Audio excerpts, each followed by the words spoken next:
tenemos en línea al economista y un amigo, la verdad, Federico Glustein, que me va a ayudar un poco a analizar la economía de la Argentina y las finanzas. Fede, ¿estás ahí?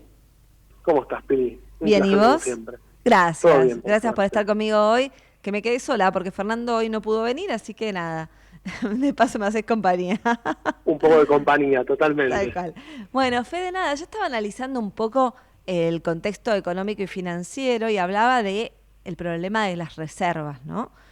Porque hoy salió, no sé si leíste el artículo de Cavallo, diciendo, insistiendo en que el gobierno tiene que acumular reservas, y planteaba un poco por qué el gobierno no lo está haciendo. Y te quería preguntar a vos, Fede, ¿qué es lo que estás viendo? ¿Por qué el gobierno se resiste, a pesar de que el mercado le dice y que todos le dicen que tiene que acumular reservas, no lo hace? Bueno, yo creo que primero el gobierno se ata demasiado a dos pilares fundamentales de su gestión. Primero, la inflación a la baja, estancada en los últimos 6 meses, pero sí bastante más baja desde que comenzó su mandato. Pasamos de 25 puntos mensuales a estar por arriba del 2, que no es lo deseable por el gobierno, pero sí como un caballito de batalla. Ahora, el segundo punto es el superávit fiscal. Para comprar hoy reservas con este régimen de cambio bastante rígido, que es el tipo de cambio entre bandas, vos lo que tenés que hacer es emitir dinero. ¿Por qué? Porque para poder comprar, no puedes comprar con el superávit ese que dice el gobierno, porque es un superávit que no incluye los intereses financieros. Entonces, si contamos los intereses financieros y todo lo que incluye el sector financiero del Estado, no tenés superávit para comprar reservas. Entonces, lo que termina haciendo es con el sobrante que tiene el Tesoro de resultado de la actividad, compra reservas por el Tesoro para pagar obligaciones, pero no le alcanza más que para comprar 2.000 millones de dólares, teniendo pico récord de demanda de dólares, por ejemplo, con uno de los grandes egresos de divisas, que es el turismo emisor, como bien lo dice Cavallo en la nota. Entonces, teniendo un dólar apreciado, porque el techo de banda es bajo, está por debajo de los 1.600 pesos, para mi gusto, 1.600 hoy, contando la inflación que tuvimos en el último tiempo, sería un dólar más de equilibrio que el actual, que está por debajo de 1.500, y a eso hay que sumarle también que las tasas están altas, y eso también te genera bastantes complicaciones, porque es una ofensiva contra el nivel de actividad. Bueno, lo que te termina entrando por el mercado exterior o se va por la canaleta del turismo, o lo compras de a puchito para pagar las obligaciones, pero es muy escaso hoy en día lo que tenés. Claro. No, y lo que uno ve es que hacia adelante, digo, el mecanismo que parece que quiere usar el gobierno para que le ingresen dólares es el endeudamiento. Pareciera como que no quiere comprar dólares hasta que llegue el momento de esta promesa de que le ingresen dólares de la energía o del campo, pero parece algo lejano. Entonces yo no, me cuesta entender un poco la estrategia hacia adelante de cómo van a hacer para hacer frente a los vencimientos que hay hacia adelante, a los compromisos del Banco Central también, si hay que hacer frente a una corrida cambiaria en algún momento, porque no nos olvidemos que gran parte de las reservas también van a ser destinadas hacia adelante a pagos a organismos internacionales de crédito, ¿no?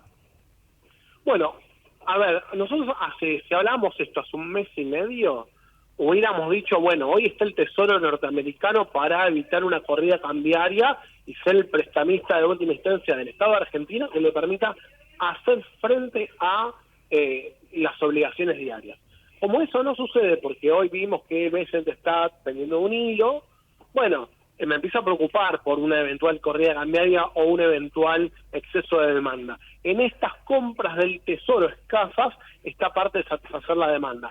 Ahora, ¿qué es lo que quiere hacer el gobierno? Yo creo que el gobierno está esperando dos cosas. Por un lado, que se mantenga el riesgo país en torno al 600 puntos para poder salir al mercado exterior y poder hacer un endeudamiento para poder cubrir las obligaciones por lo menos de enero, en caso de no llegar, sin la necesidad de depender del Tesoro americano como sucedió hace un mes y medio, sin la necesidad de quitar retenciones o hacer algún tipo de mecanismo que termine afectándote por lo fiscal, que es un flanco que el gobierno no quiere descuidar, pero en el medio también termina pasando que vamos a tener una demanda por turismo emisor de 12.000 millones de dólares, un récord que no sucedía desde hace 8 años por lo menos, y que eso va a seguir creciendo a medida que el dólar no toque un techo nuevo, no aumente su valuación y el gobierno no absorba divisas por el mercado regular. Digamos, es un equilibrio que no es ficticio, pero es muy débil. Y en esa debilidad que estamos transcurriendo, estamos en diciembre, que solía ser un mes, que podía ser un mes por el aguinaldo y el turismo, con mucha demanda de divisas, con tasas que están por 6 puntos por arriba de inflación, por lo menos, con familias que están endeudadas, que muchas que normalmente compraban divisa para ahorro están endeudadas, se tienen que salir con estas tasas altas a pagar deuda para evitar endeudarse más de lo que pueden llegar a pagar. Hay familias que están endeudadas por 3 o por 4, con tantas supertasas que hubo hace poco. Entonces tiene un aliciente, pero también tiene una complicación. Bueno, si vos tenés una corrida, no tenés para cubrirte, pero a su vez lo que estás viendo es que el crecimiento de la economía, que normalmente había de diciembre, el consumo, por el aguinaldo y demás, no lo vas a tener tal como consecuencia de este endeudamiento de familia, las tasas altas y a la par un tipo de cambio relativamente bajo. Fede, también ahora lo que se ve en la primera parte de diciembre, vamos a ver un aumento de la demanda de pesos, ¿no? Y en ese sentido que el gobierno por ahí lo ve como una oportunidad para bajar un poco las tasas o para tratar de encauzar un poco eso, porque también tiene un problema, que es la inflación, lo está corriendo por detrás con el tema de las tasas, ¿no? El hecho de tener tasas reales positivas es un problema para el gobierno hoy si quiere bajar las tasas. Y por otro lado, el tipo de cambio que si las tasas quedan negativas, le mete presión en el dólar, ¿no?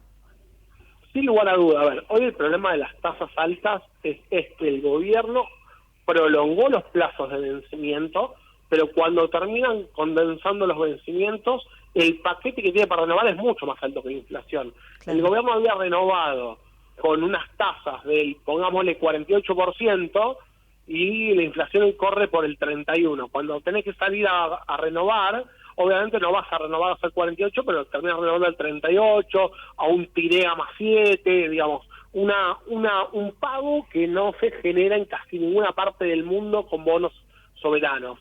Ahora, el problema también está en que habitualmente, y en eso decimos vos, habitualmente en diciembre aumentaba la demanda de pesos. En ese contexto uno podría decir, bueno, bajo la tasa de interés. Ahora, si baja la tasa de interés, tenés el dilema de que varios de los pesos circulando, que no van a la demanda de pesos de consumo, vayan al dólar, vayan a demanda de divisa, con lo cual te genera una corrida cambiaria. Por eso el equilibrio es extremadamente débil, porque vos ya no es toco una palanca, desequilibrio levemente la otra y puedo surfear esta ola.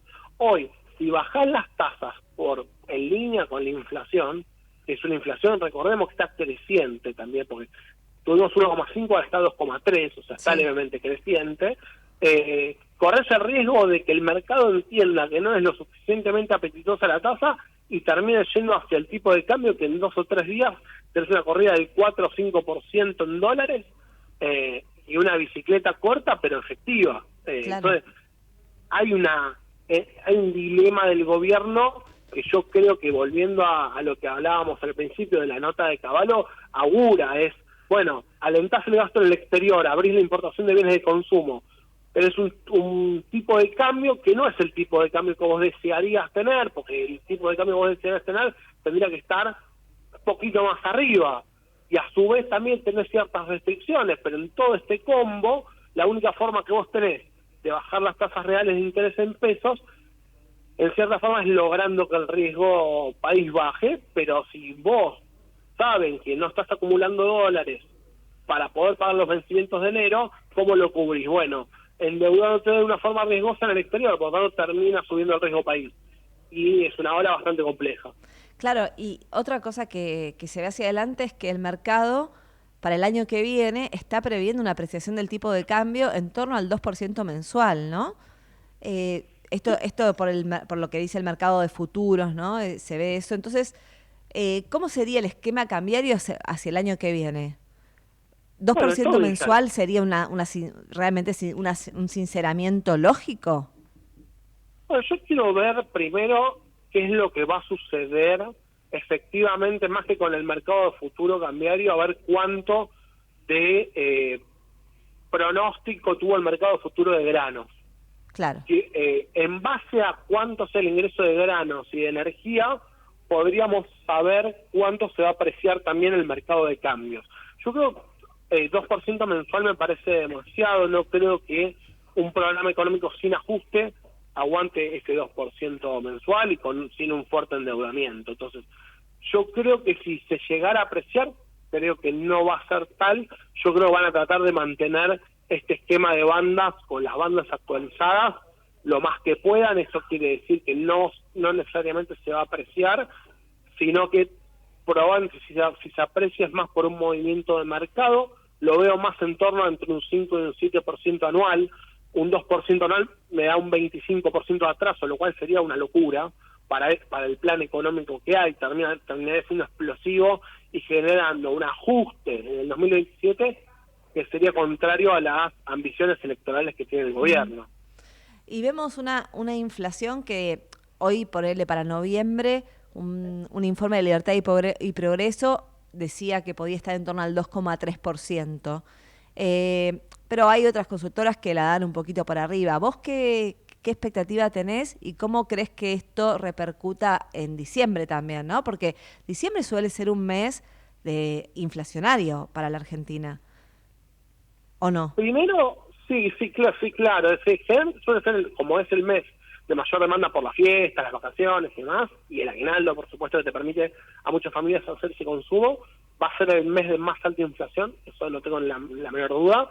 Creo yo, al menos por lo menos en mis cálculos, la inflación estaría levemente por arriba del 2,3, sobre todo teniendo en cuenta que hay muchos bienes que subieron en noviembre con arrastre de octubre por aumento de naftas, de servicios y derivados. Por eso yo creo que podría llegar a dar 2,4 a 2,5. Obviamente, lo que siempre suele suceder es que las canastas que miden las consultoras, generalmente estimamos un valor teniendo menor capacidad de relevamiento que el INDEC, por lo tanto eso nos suele dar un poquito más arriba. Sin embargo, no creo que dé más abajo del 2,3. Y eso es lo que hablábamos hace unos minutos, y es desde mayo que estaba 1,5 hasta hoy que se sostiene por encima del 2%, es preocupante y podríamos terminar el año en un 2,5, lo cual me parece que parte de la ambición inicial que tenía el gobierno de bajarla al 1% hacia fin de año no se va a cumplir. A pesar de eso, va a tener más maniobrabilidad porque va a tener un presupuesto, va a tener cierto vuelo de las provincias que también le van a permitir hacer algún tipo de reformas. Eso le va a permitir, volviendo al tema de apreciación o no, si vos tenés alguna victoria política que te permita tener un colchón, vos podés liberar el tipo de cambio sin tener, o sea, sin hacer un ajuste brutal y sin hacer una devaluación, pero sí irlo liberando periódicamente para evitar que se aprecie un 25%, como está puesto en duda por varias consultoras y por el mercado de futuros, pero también, sabiendo que el equilibrio político y económico son ambos frágiles, bueno, ahí va a estar la carrera que vamos a tener, tanto en economía como en los daños que puede causar la política, en torno a las principales variables del mercado, por ejemplo, inflación. Digo, ¿cuál sería la inflación del 2026? ¿Pasar del 11%? No. Con un 2,5 en diciembre es imposible que sea del 11% en el 2026. El tipo de cambio ya en el presupuesto estaba atrasado. ¿Cuánto va a ser el tipo de cambio? ¿Se va justamente a apreciar un 25% como se estima? ¿Se va a apreciar un 12% como lo dice el presupuesto? ¿O lo que vamos a tener es momentos donde vamos a tener mayor explosividad, momentos donde vamos a tener mayor apreciación, y en el combo vamos a tener una apreciación entre el 5 y el 7 y una inflación más cercana a entre 15 y 20% como se esperaba para este año? Y bueno, y en todo esto que estás describiendo, creo que una variable clave también es qué va a pasar con el crecimiento de la economía, ¿no? Porque vos me hablas de una inflación que crece a pesar de una economía que se enfrió muy fuerte en pos de controlar la inflación, ¿no? Después tenés Sí. un crédito también que se encarece. Yo no sé qué incidencia tuvo el costo del crédito en el rato de inflación de noviembre, pero parece que hacia adelante puede traducirse en una suba de la inflación también. Entonces, ahí el gobierno va a tener un problema o no con el tema de cómo reactiva la actividad económica o qué hace con la economía hacia adelante para que no se le recaliente la inflación. Bueno, primero en principal, el crecimiento que se ve sostenido levemente en el último trimestre es muy heterogéneo. El crecimiento de la economía principalmente es capital intensivo, agroexportación, pesca, minería, recursos naturales, todos esos segmentos de la economía son capital intensivo. Sí, Es un crecimiento que, si bien es importante porque te genera divisas y exportación en un contexto donde el país y el gobierno necesitan que suceda eso, también hay sectores que son salarialmente más pudientes, que pertenecen a esos sectores de exportación y servicios, que demandan también bienes de consumo importados que son contrarios a los otros sectores que no están creciendo en la economía, y a su vez van en contra de uno de los sectores más mano de obra intensivos, que es la industria. Entonces, hoy el crecimiento que se da por esa explosión de capital intensivos. Ahora, vos como país no podés, sin haber hecho un cambio de régimen, un cambio estructural, que es lo que decimos los economistas, ese cambio no dentro de la estructura, sino un cambio estructural que te permita torcer la oscilación hacia abajo, que tiene el modelo de sustitución de importaciones con exportación de materias primas, y este modelo nuevo, más capital intensivo, cambiar definitivamente. Bueno, en el medio vos tenés sectores que no van a crecer, que son los que están expulsando mano de obra, del sector claro. registrado. Es un crecimiento muy particular, regresivo, con lo cual podemos llegar a tener un efecto de riqueza por una apreciación del dólar, pero una caída del consumo real continuada del 2025, continuada del 2024, que te permita, si bien, sostenerte en un crecimiento del 3 o 4%, como se está esperando mucho dentro del sector, pero con la industria sin recuperar o recuperando levemente respecto al 2025 y 2024, pero con sectores muy caídos, textiles, construcción, que sin ese empuje que necesita la economía argentina, típica de una economía cerrada, puede generar y dar un empujón más cercano al 5% que tendríamos este año. Sí, totalmente. Yo lo que veo es exactamente lo que vos describís, un panorama muy heterogéneo y con sectores sociales muy castigados y económicos también. Digo, ¿no? La industria en muchos sectores está muy castigada y se ve una primarización de la economía, un poco es lo que estás describiendo vos, ¿no? Creo que ahí hay un punto clave. Sí, total, y además hay que sumarle algo que para mí no, es un dato no menor, y es que en esta apertura que produjo el gobierno de sectores a competir libremente en el mercado, todavía no tenemos una reforma tributaria, no tenemos una reforma laboral, no tenemos reformas que permitan, más allá si son buenas o malas, ir tendiente hacia ese régimen de capital intensivo que promueve el gobierno. Entonces, en este limbo que tenemos hoy, terminás trastocando todas las variables importantes de la economía, pero también te terminás llevando parte del empleo registrado, parte de los sectores pyme que no tienen la posibilidad de competir por falta de escala, Claro. y terminás teniendo un crédito caro que te prohíbe sostener a esas empresas que son fundamentales para el crecimiento económico de corto plazo. Y la generación de empleo, que creo que también es un tema clave para las sociedades, ¿no? En general también es un problema muy grave el incremento del desempleo habitualmente. Pero bueno, Fede, te agradezco mucho por haber participado en Precisiones. Estábamos hablando con Federico Glustein, gracias por el economista Federico Glustein, gracias Fede por haber estado con nosotros. No, gracias a vos, Pili, por la invitación y un placer como siempre. Igualmente, un beso grande, Fede, hasta luego. Bueno, y ahora vamos a escuchar un tema más y vamos a ir a la tanda, ¿no? Para que puedas ver más allá de lo cotidiano, para que el futuro no te desestabilice, seguí compartiendo Precisiones, con la conducción de Fernando Alonso y Pilar Wolfeld.